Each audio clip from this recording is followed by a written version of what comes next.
नमस्कार, मैं महेंद्र कुमार। आज हम बात करने वाले हैं 9th क्लास की। तो 9th क्लास में सामाजिक विज्ञान की हम बात करने वाले हैं और उसमें जो आपका चैप्टर है लोकतांत्रिक वाली जो बुक है आपकी, उसका जो चैप्टर है फर्स्ट चैप्टर लोकतंत्र क्या, लोकतंत्र क्यों, ठीक है। और उसके पुनरावृत्ति ये प्रश्न है जो 8 प्रश्न है, इसके जो आंसर है वो मैं ही आपको दूंगा। तो चलिए इस वीडियो को स्टार्ट करते हैं। सबसे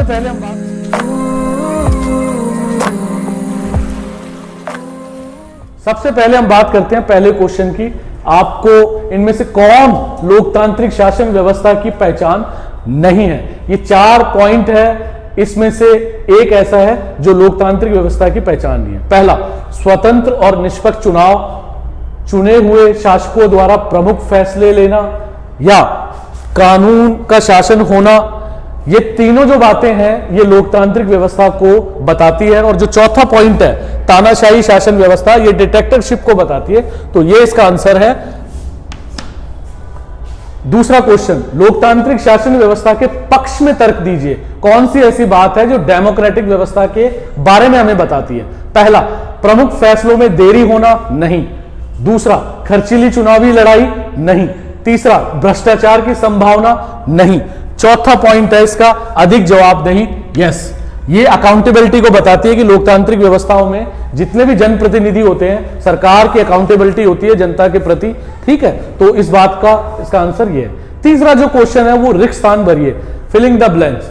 इसमें क्वेश्चन पूछा है आपसे, भारत में चुनाव आमतौर पर कितने वर्षों में करवाए जाते हैं? तो इसका आंसर होगा 5 वर्षों में। यहां 5 वर्षीय चुनाव होते हैं। जैसे आप नगर निगम के ले लीजिए, एमसीडी के, ये 5 साल में होते हैं। ऐसे ही लोकसभा के ले लीजिए, अभी 70वीं लोकसभा के चुनाव 2019 में हुए और आगामी 2023 में होंगे चुनाव, 24 में होंगे चुनाव। इसके अलावा यहां तीनों विधानसभा वाले चुनाव भी 5 वर्षीय ही माने जाते हैं।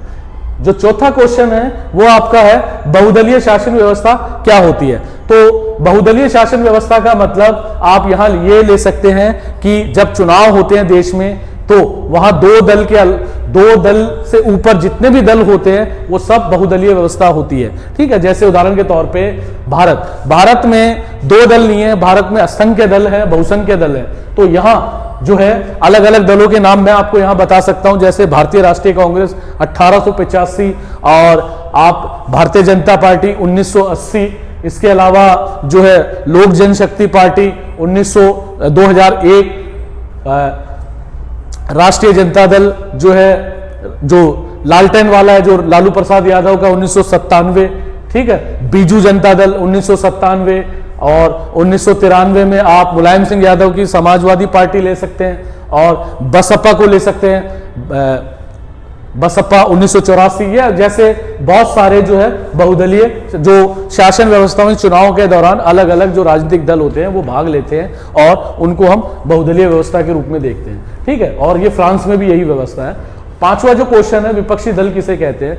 सत्ताधारी दल के अलावा जितने भी दल होते हैं वो सब विपक्षी दल में माने जाते हैं। यानी जो सरकार की नीतियों का विरोध करते हैं, सरकार की नीतियों की जो बुराइयां हैं उसको जनता के सामने रखते हैं, वो सब विपक्षी दल कहलाते हैं। जो विधानसभा या पार्लियामेंट में या निगम में बैठते हैं, विपक्षी दल कहलाते हैं। इसके अलावा जो छठा क्वेश्चन है, लोकतांत्रिक शासन व्यवस्था की कोई 3 कमियां बताइए। देखिए, लोकतांत्रिक व्यवस्था की कोई 3 कमियां आप ये कह सकते हैं। पहली कमी भीड़ तंत्र, कि यहां भीड़ बहुत ज्यादा होती है और ये भीड़ का शासन कहलाता है।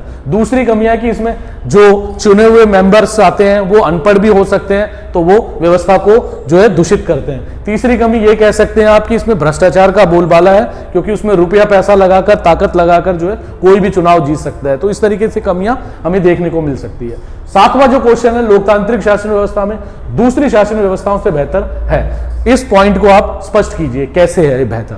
देखिए, डिक्टेटरशिप जो तानाशाही है उसके मुकाबले लोकतांत्रिक जो व्यवस्था है वो अच्छी ही है, क्योंकि इसमें लोगों का शासन होता है, लोगों द्वारा चुने हुए जनप्रतिनिधियों का शासन होता है। अगर लोगों को ये बात लगती है कि ये जो जनप्रतिनिधि है उनके हक में, उनके विकास के लिए फैसले नहीं ले रहे, तो वही जो 5 वर्ष बाद जो है वही लोग वापस चुनाव में वोट मांगने के लिए जाते हैं, तो जनता ऐसे लोगों को, ऐसे उम्मीदवारों को दरकिनार कर देती है। तो जनता के पास जो है वोट का अधिकार है, ताकि जो है बेहतर शासन हो। और जो मेंबर जीत के आते हैं, जो उम्मीदवार जीते हुए होते हैं या जो सरकार बनी होती है, वो कभी नहीं चाहेगी कि वो अपने उम्मीदवारों को, अपने वोटरों को जो है नाराज करे, तो वो हमेशा अच्छा ही शासन करती है।